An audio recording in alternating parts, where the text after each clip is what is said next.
In this podcast episode, social psychologist Jonathan Haidt explores the profound and troubling impact of social media and modern technology on children's mental health, development, and overall childhood experience. Drawing on extensive research and his latest book, The Anxious Generation, Haidt paints a comprehensive picture of how hyperconnectivity, algorithm-driven content, and the erosion of traditional play and socialization are contributing to a surge in anxiety, depression, and demoralization among young people, especially preteen girls. Haidt begins by highlighting a striking epidemiological trend. Since around 2012 to 2014, rates of internalizing disorders, primarily anxiety and depression, have sharply increased among adolescents in Western countries. This rise is particularly pronounced in girls aged 10 to 14, with some measures showing increases of up to 200%, including hospitalizations for self-harm. This phenomenon is not isolated to the United States, but is evident across Canada, the UK, Australia, and parts of Europe, suggesting a broad cultural and technological influence rather than a localized social issue. The timing of this surge coincides with the widespread adoption of smartphones and social media platforms like Instagram, TikTok, and Snapchat. Haidt notes that before 2010, most teens had basic phones, but by 2012-2013, the front-facing camera and social media apps transformed how young people interact, shifting from direct, in-person communication to constant online engagement. While correlation does not prove causation, the consistency of this pattern across multiple countries and the absence of alternative explanations strongly implicate social media as a major driver. Haidt delves into the gendered nature of this crisis, explaining that girls are more susceptible to social contagion and negative emotional experiences, especially during puberty. He draws on psychological and biological research to argue that girls' temperament tends to be more agreeable and socially attuned, making them more vulnerable to peer influence and social comparison.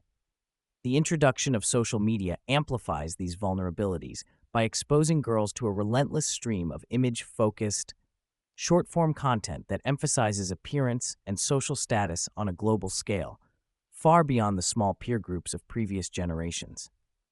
This environment fosters intense self-consciousness and bodily preoccupation as girls compete for social approval in a highly visible and often ruthless online arena. The anonymity and reach of social media also exacerbate female patterns of reputational aggression, such as cancel culture and exclusion, which can be devastating during the fragile years of early adolescence. Haidt points out that this dynamic is a form of fertility suppression seen in primate societies, where females may unconsciously undermine one another's reproductive success through social means. While girls' struggles are closely tied to social media, Haidt explains that boys face a different but equally serious set of challenges.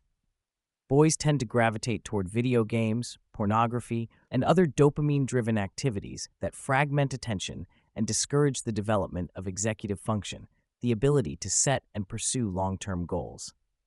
Unlike social media, video games often involve synchronous play and cooperation, which can have social benefits, but problematic or addictive use affects a significant minority of boys, leading to isolation and disengagement from education and employment. Haidt emphasizes that the broader cultural context has also demoralized boys by devaluing traditional masculine traits such as ambition, competitiveness, and risk-taking.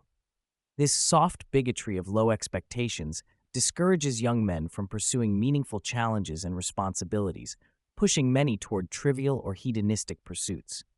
The result is a generation of young men who are less likely to complete education, hold steady jobs, or establish independent households, which has profound social and economic consequences.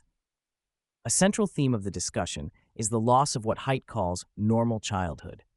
Mammalian play, especially in humans, is essential for brain development, social learning, and emotional regulation. Traditional childhood involved hours of physical, risky, and social play, tag, climbing trees, roughhousing, that fostered resilience, cooperation, and executive function. Today, however, many children spend upwards of 8 hours a day on entertainment screens, often alone, consuming short, dopamine-triggering content that crowds out sleep, face-to-face interaction, reading, and hobbies. Haidt and his interlocutor discuss how this shift leads to a phone-based childhood that is shallow, fragmented, and isolating. The replacement of synchronous, rule-governed play with solitary screen time undermines the development of moral reasoning, social negotiation, and resilience in the face of loss or failure. The race to the bottom in online content, driven by algorithms optimized for short-term attention, further degrades the quality of input children receive, replacing stories and meaningful engagement with degrading trash, such as violent clips or trivial memes. The conversation highlights the insidious nature of modern content delivery systems. Social media platforms and video apps use sophisticated reinforcement learning algorithms that adapt to each user's behavior, optimizing for maximum engagement through variable reward schedules akin to slot machines. This creates a powerful addiction loop, especially for young, impressionable minds. Unlike traditional television, which presented longer, more coherent stories and was often consumed socially, these platforms deliver rapid-fire, personalized content designed to hijack attention and maximize dopamine hits.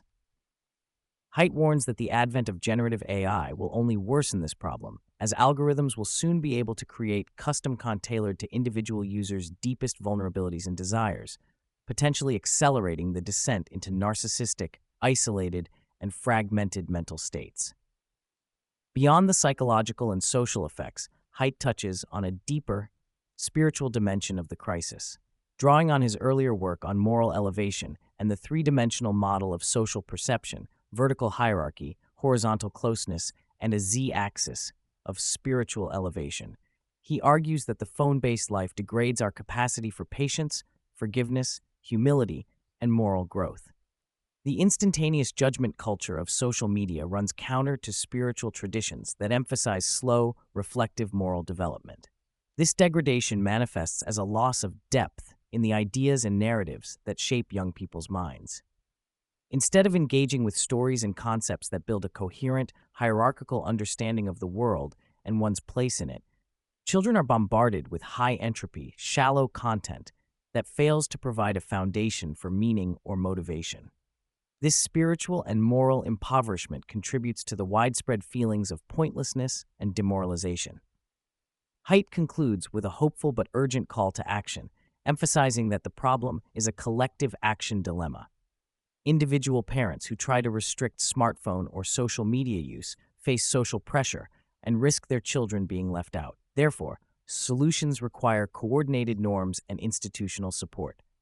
He proposes 4 key norms: no smartphones before high school, no social media before age 16, phone-free schools, and a restoration of free play and independence in children's lives. These norms aim to protect childhood from the addictive and fragmenting effects of technology while restoring opportunities for physical, social, and thrilling play that build resilience and executive function. Haidt acknowledges the challenges posed by powerful tech companies, but stresses the role of legislation, litigation, and community standards in enforcing age restrictions and limiting harmful content. He points to recent movements toward phone-free schools and minimum age laws in places like Australia as promising steps. Ultimately, Haidt envisions a cultural and institutional realignment that reclaims childhood, nurtures slow dopamine through meaningful challenges and responsibilities, and restores the spiritual and moral depth necessary for flourishing individuals and societies.